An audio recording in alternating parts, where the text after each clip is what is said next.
Aš jums papasakosiu tokį incidentą, kuris su manim atsitiko. Jums nepasako apie Palangos, kas su manim Palangoje atsitiko. Kaip sąmonės pokyčius.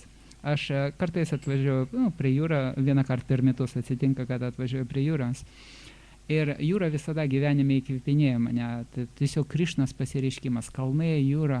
Ir aš vaikščioju jūros paplūdimy, baktai pasiliko kartoti džapą.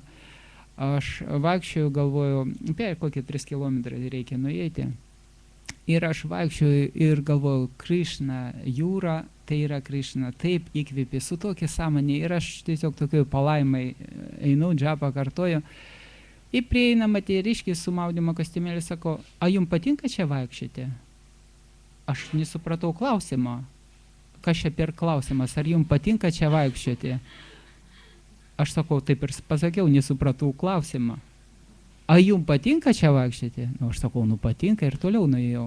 Ir pradėjau galvoti, sąmonė iš karto pasikeitė, ir pradėjau galvoti, kas čia per klausimas, a patinka čia vaikščioti? Nu patinka, aišku, kad po jūrą, Krišna patinka.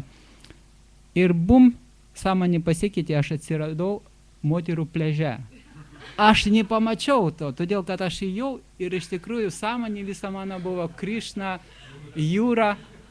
Sąmonė pasikeitė, aš dar praėjau 50 metrų galvodamas apie tą klausimą ir staigiai supratau, kad aš kažkur tai ne ten. Ir aš supratau, Krišna davė tokį pamoką, kad iš vienos, aišku, aš paskui taip, ir paskui nuėjau, taip ir viskas. Bet esmė tame, kad Krišna davė tokį pamoką, sąmonė viena, tu nematai visą pasaulį aplink save. Sąmonė trupučiuk pasikeitė, sąmonė visai kita, aš jau negalvoju apie Krišną, aš jau kažkur tai kitoj vietoje atsidūriau.